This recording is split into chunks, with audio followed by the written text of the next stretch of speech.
আসসালামু আলাইকুম বন্ধুরা, আশা করি ভালো আছেন। আপনাদের সাথে এই পর্বে আলোচনা করব কিভাবে আমরা ঘরে বসেই জন্ম নিবন্ধনের জন্য আবেদন করতে পারি। আমরা সাধারণত অনেকেই ইউনিয়ন পরিষদে বা বিভিন্ন কাউন্সিলর অফিসে জন্ম নিবন্ধন করার জন্য অনেক হয়রানির শিকার হতে হয়। সেক্ষেত্রে আমরা যদি অনলাইনে ঘরে বসে আবেদনটা করতে পারি সেক্ষেত্রে আমাদের জন্য বেটার হয়। তাহলে কিভাবে আমরা ঘরে বসেই জন্ম নিবন্ধন পেতে পারি এবং জন্ম নিবন্ধনের জন্য আবেদন করতে পারি সেটা আপনাদের সাথে বিস্তারিত আলোচনা করব। তাহলে প্রথমে আমাদেরকে মোজিলা ফায়ারফক্স অথবা ক্রোম ব্রাউজার ইউজ করতে হবে। আপনারা যারা মোবাইল থেকে ইউজ করতেছেন তারা ক্রোম ব্রাউজার ইউজ করতে পারেন।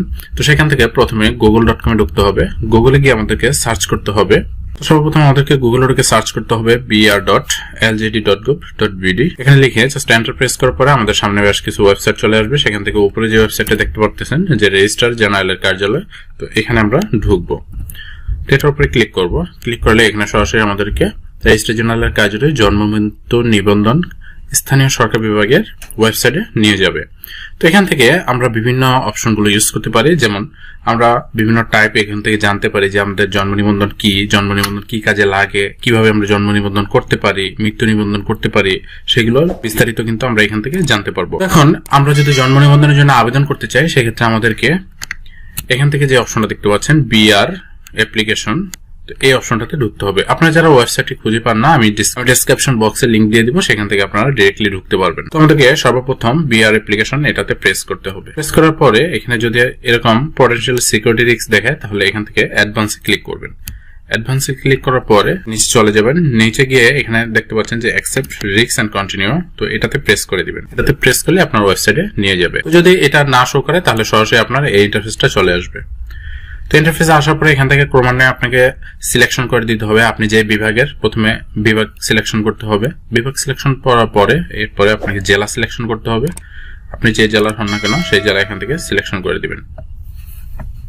তো আমি আমার জেলা এখান থেকে সিলেকশন করে দিচ্ছি। ওকে, তো সবকিছু ধাপে ধাপে এখান থেকে সিলেকশন করে দিতে হবে। এগুলো সিলেকশন করে দেওয়ার পরে আপনি যে ওয়ার্ডের সেই ওয়ার্ড এখান থেকে সিলেকশন করে দিবেন।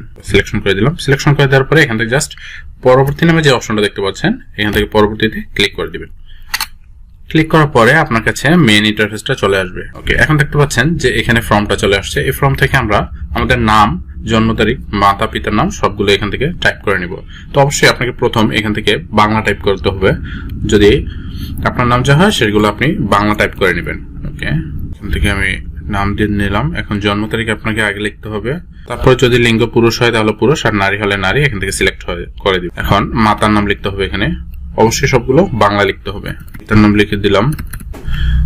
পিতার নাম লিখে দেওয়ার পরে আর একটু ড্র্যাগ করে নিচে চলে আসবেন। নিচে চলে আসার পরে এখানে দেখতে পাচ্ছেন জন্মস্থান। সেখানে আপনি শুধু আপনার জেলার নাম দিতে পারেন অথবা আপনি ডিটেলস দিতে পারেন, গ্রাম, এগুলো ডিটেলস আপনি লিখে দিতে পারেন। ওকে, এখানে লিখে দিলাম। লিখে দেওয়ার পরে উপরে ক্লিক করার পরে আপনি নিচে আরেকটা অপশন দেখতে পাবেন, এখানে ড্র্যাগ করে আনবেন। আর না হয় আপনি জন্ম নিবন্ধন যখন আপনার বের হবে তখন কিন্তু লেখাটা আপনার জন্ম নিবন্ধনের বাইরে চলে যাবে। সেক্ষেত্রে গ্রাম আর পোস্ট অফিস উপরের লাইনে লিখবেন এবং থানা, উপজেলা, জেলা সেগুলো নিচের লাইনে লিখবেন।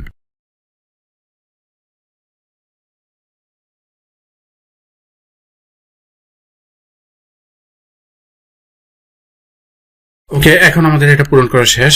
সেক্ষেত্রে এখান থেকে আবার নিজে আপনারা দেখতে পাবেন যে পরবর্তী নামের একটা অপশন আছে। এখান থেকে পরবর্তী অপশনে ক্লিক করে দিবেন। ক্লিক করার পরে এখানে এবার আপনাকে ইংরেজি টাইপ করতে হবে। ইংরেজিতে আপনার নামগুলো এখানে টাইপ করে দিবেন। আমি ইংরেজিতে নামগুলো টাইপ করে দিচ্ছি।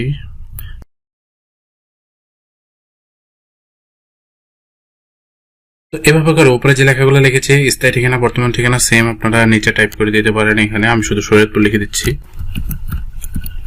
আপনারা পুরোটা লিখে নেবেন। এখানে ভিলেজ মাঝখান দিয়ে এগুলো আপনাদের ভিলেজ সহ এগুলো সম্পূর্ণ লিখে নেবেন। আমি যেহেতু আপনাদেরকে ডেমো দেখাচ্ছি সেহেতু আমি সিম্পলি লিখে নিচ্ছি। লিখে নেওয়ার পরে যদি সব ঠিকঠাক থাকে আপনার, তাহলে এখান থেকে আবারও পরবর্তী নামের অপশনে ক্লিক করে দিবেন। ওকে, ক্লিক করে দেওয়ার পরে আপনার সামনে একটা প্রিভিউ ওপেন হবে। এখান থেকে আপনাকে সবকিছু চেক করে নিতে হবে যে সবকিছু ঠিক আছে কিনা। যদি সবকিছু ঠিকঠাক থাকে তাহলে আপনাকে এখান থেকে সংরক্ষণ অপশনে ক্লিক করে দিতে হবে।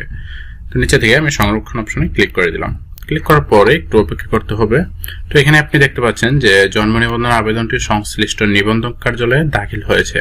তো আপনার আবেদন নম্বর সহ এখানে একটা পেজ চলে আসছে, যে পেজটাকে আপনাকে ডাউনলোড করে রাখতে হবে। এটাকে এখান থেকে প্রিন্ট করে রাখবেন। এবং পরবর্তী 15 কার্য দিবসের মধ্যে আপনার প্রয়োজনীয় যেসব কাগজপত্র লাগবে, যেমন আপনার পিতামাতার ভোটার আইডি কার্ড, আপনার নিজের ছবি, এবং আপনার যদি সার্টিফিকেট থাকে সেক্ষেত্রে আপনার যে কোনো একটা সার্টিফিকেটের কপি, এগুলো নিয়ে আপনার সংশ্লিষ্ট অফিসে আপনার যোগাযোগ করতে হবে। যোগাযোগ করার 2-1 দিনের ভিতরে কিন্তু আপনি আপনার জন্ম নিবন্ধন কার্ডটা পেয়ে যাবেন। সেক্ষেত্রে দেখা যাবে একটা সুবিধা হলো আপনার জন্ম নিবন্ধন কার্ডটা নির্ভুল হলো, আপনার জন্য বড় একটা বেনিফিট হবে। আপনার জন্ম নিবন্ধনে কোনো ধরনের ভুল হবে না, আপনি নিজে সবকিছু যাচাই বাছাই করে দিতে পারবেন, এবং পরবর্তীতে আপনার যে অ্যাপ্লিকেশন আইডি আছে সেটা দিয়ে আপনি আপনার স্ট্যাটাস গুলো চেক করে নিতে পারবেন যে আপনার জন্ম নিবন্ধন কি রেডি হয়েছে কিনা বা অ্যাপ্রুভ হয়েছে কিনা। এখন আপনাকে আবারও পুরো এই ওয়েবসাইটে চলে আসতে হবে। এখান থেকে আপনি দেখতে পাচ্ছেন যে অ্যাপ্লিকেশন স্ট্যাটাস। তো অ্যাপ্লিকেশন স্ট্যাটাসে এখানে যখন ক্লিক করবেন তখন একটা ইন্টারফেস ওপেন হবে। এখানে আপনি এই নাম্বারটা এখানে লিখে দিবেন।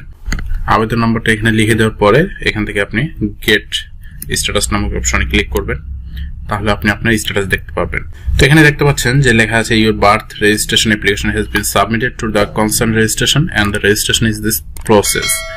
ওকে, তো আপনার রেজিস্ট্রেশনটা ইতিমধ্যে সাবমিট হয়েছে এবং সেটা প্রসেসিং এ আছে, সেটা এখানে লেখা আছে। আর আপনি সাবমিশন করেছেন কত তারিখে সে তারিখটা সহ কিন্তু এখানে উল্লেখ আছে। বন্ধুরা, ভিডিওটি যদি ভালো লাগে থাকে অবশ্যই একটা লাইক দিবেন, আর যদি আপনি আমাদের চ্যানেলে নতুন হয়ে থাকেন তাহলে সাবস্ক্রাইব করে পাশে থাকা বেল আইকনে ক্লিক করে দিবেন, তাতে করে নতুন কোনো আপডেট খুব সহজেই পেয়ে যাবেন। বন্ধুরা, পরবর্তী ভিডিও দেখার আমন্ত্রণ জানিয়ে এখানে শেষ করছি।